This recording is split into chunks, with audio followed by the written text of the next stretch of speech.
Bukod sa mga sementeryo, bantay sarado rin ang mga pasyalan sa Baguio City ngayong maraming inaasahang bibisita roon.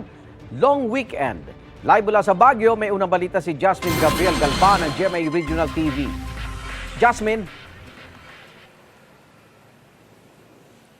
Igan, sa mga oras nga na ito, daan-daan ng pulis ang nakadeploy sa mga sementeryo, ganun din sa mga tourist destination dito sa Baguio City.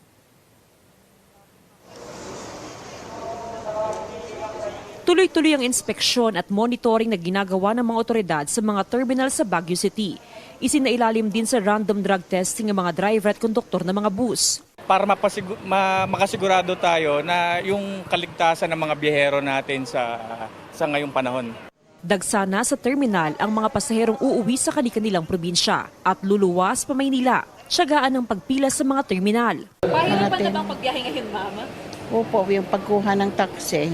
Mahigpit na binabantayan ngayon ng DOTR ang mga reklamo kaugnay sa hindi umano pagsakay ng mga pasahero, lalo na sa mga buwambiyaheng taxi sa syudad. Ang dami nga talaga namimili na sila dahil traffic, dahil nga ayaw nila dun sa rota na yon.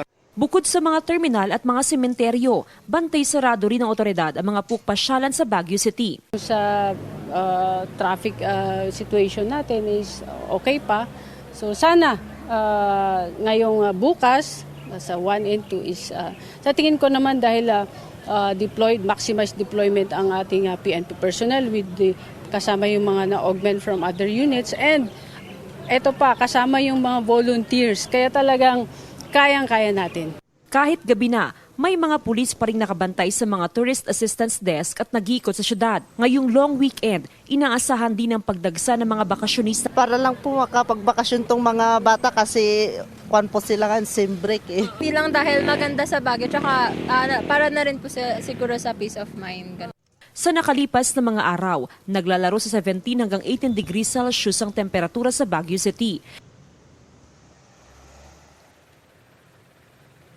Igan, ngayong araw inaasahang dadagsa pang mga turistang aakyat sa lungsod ng Baguio para i-enjoy ang long weekend. Igan?